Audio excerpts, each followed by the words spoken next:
Welcome in everybody to yet another Coffee Time with Hako, the show where I have my morning coffee and I stream into the void. Well met, today we're having a latte from my favorite mug of all times. It's of this beautiful boy here to my left. So, what did I want to yap about today? I thought we are closing in on the last proper week of the 1.2. 1.3 is just around the corner. I think it's in like 3 days time. Let's see when Bernie's banner is ending. 2 days and 3 hours. Choo! And I just wanted to give a little bit of a review of the 1.2 experience, what I thought of it. If you've seen any of my other content, you probably know that this is gonna be like a positive take on it. I freaking love the 1.2. The Sons of Caledon are my favorite faction of all time. Like every single character of these are just simply peak. Super heckin' cool badasses. Caesar King is the coolest character Hoyo has ever done. Design-wise, just impeccable. Bernice finally melted my brain. What little was left in my brain got completely evaporated, completely melted, completely turned into sludge by Bernice's Burning Desire trailer. It was great. The 1.2 experience was nothing short of, spectacular. The Outer Ring story was chef's kiss. I love to see there's little interaction between some of different factions. Billy comes from the Sons of Caledon. So it was a very fitting way that he kind of brought us out there. That he brought us together. And the story as a whole was, really, really freaking good. I was expecting, warning, some spoiler parts for the 1.2 story coming up. But I was expecting Pompey to, be this, stereotypical bad guy. But Pompey was actually freaking awesome. And I do hope at some point he might become playable. Same with Big Daddy. We met some really cool characters.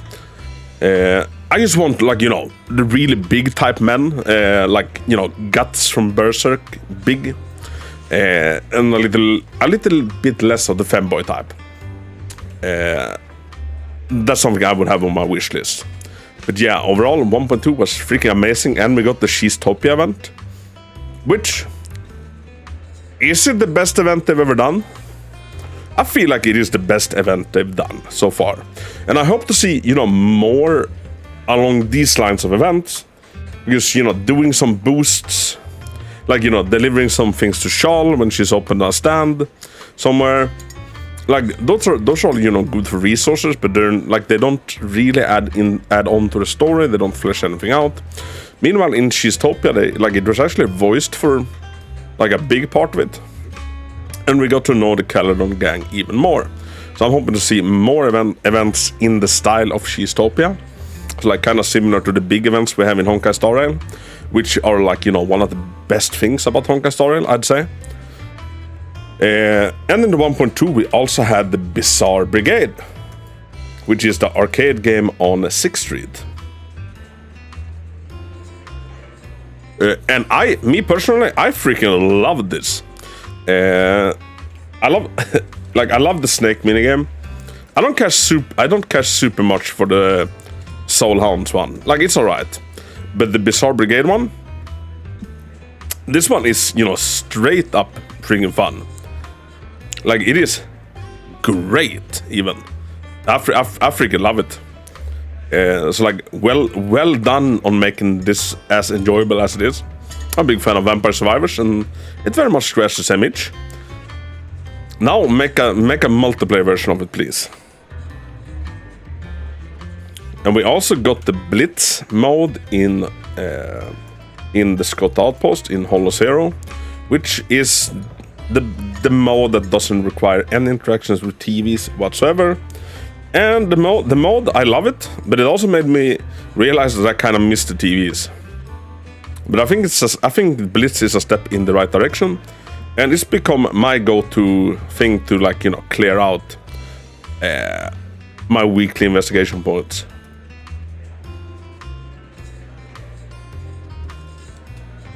And yeah, the Caledon patch.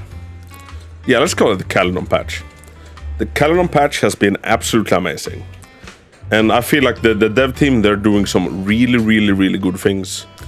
And we have so much cool shit to look forward to in the 1.3. I'm excited as all hell about the tower mode. I think that's gonna be fun. I'm excited to see where the story goes with Section 6, which is Miyabi's squad.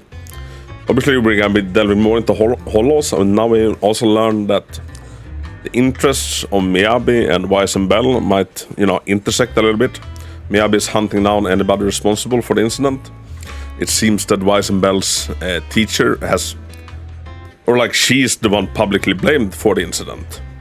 So, which I guess hints heavily at that, Miyabi would consider Wise and Bell to be at least, tied into it somehow. And they're trying to prove her guilt, opposite way. Wise and Bell are trying to prove the teacher's innocence. Miyabi is just basically hunting down anybody that, had anything to do with it. So I think that can be super freaking interesting. And is it nighttime in the outer ring? You can see the moon turn cray. Let's see. Let's go to midnight and then let's pop back out to the outer ring. Or can you see the moon from here? Yes, you can. Okay. I want to look at it from the outer ring. I feel like we get a better look at it. I'm super excited to see if we'll ever get to go to the moon. They've kind of shown in holos that holos can be connected to each other. So it is some sort of possibility that you could enter into this holo and exit out, on the moon. Now, how did the moon become, half an ethereal?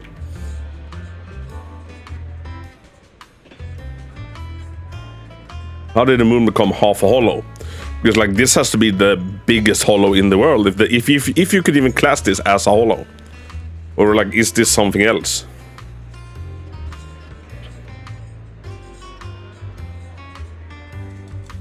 And could we get more? Could we get, separate space holos or moon holos? Say that a holo were to just, naturally form there. Maybe we have to fight planet-sized holos at some point. So yeah, I think the storyline taking, a bigger focus on the actual holos is gonna be cool and interesting. But because up until now we've mostly been fighting with characters or meeting characters that are, kind of normal citizens-ish, that just, have to work around, they have a normal job for most part, and then they have to factor in holos with that, and might end up fighting stuff to get to have their normal day work.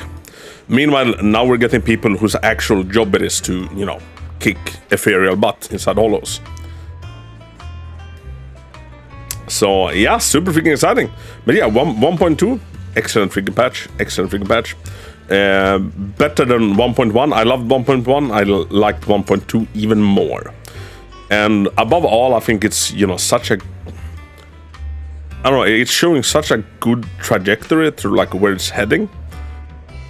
And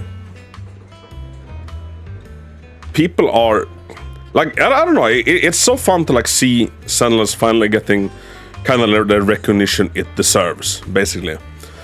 I've seen a lot of people that, wrote this off as dog shit, blah blah blah, in the 1.0. They're kind of crawling back and peeking over, because nobody makes animations like these characters. Literally nobody. These character designs, they don't freaking exist. We have a bunch of Genshin clones on the market, but we don't have anybody that does even something, remotely to this when it comes to animation and character building. You wanna see a little cool thing that I don't think too many people know about? If you go from base stats to skills, she will do this pose, yeah? Do you know that you get a different animation if you go from equipment to skills?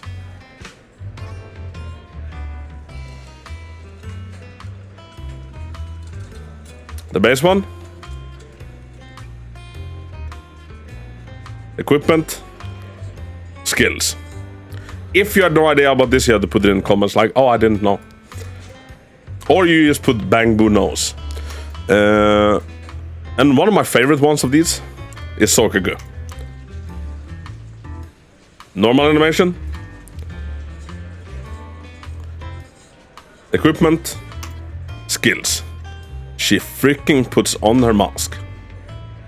How badass is that? Nobody does what Zenless does, and I'm so freaking here for it. So, tell me, dear viewer, what did you think of the 1.2? What was your favorite part of it, and what are you looking forward to in the future? Let me know in the comments down below, and if you're a little bit... If this is your first coffee time with Hako and you're wondering like, damn, what's all the japping about? Well, the coffee time videos are my videos where I, can go unscripted, which I usually do anyway, let's be real. But like I can, kind of have a relaxed little pace, lean back and just, kind of wake up with you peeps.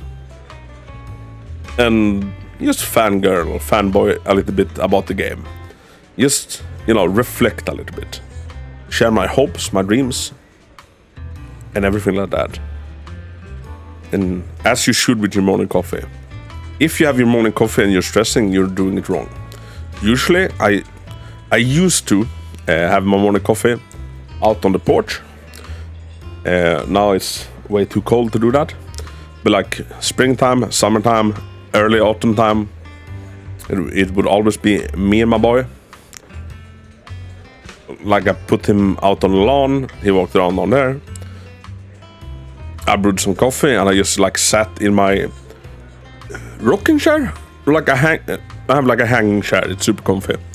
And I just, sit out there, drink my coffee, and just start the days in the best freaking day possible. And the cat's, playing with Pilot. His name is Pilot, or was Pilot. And, you start the days in the best way imaginable. Now he's no longer around. And I just found this to be a really good substitute, for that. Just, I don't know, like this game, new editor, is kind of my happy place.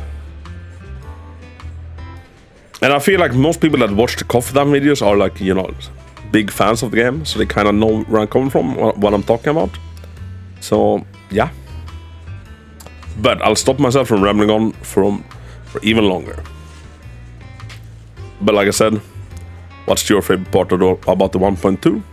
And what are you looking forward to? And thank you so much for watching. Until next time, Hawk out.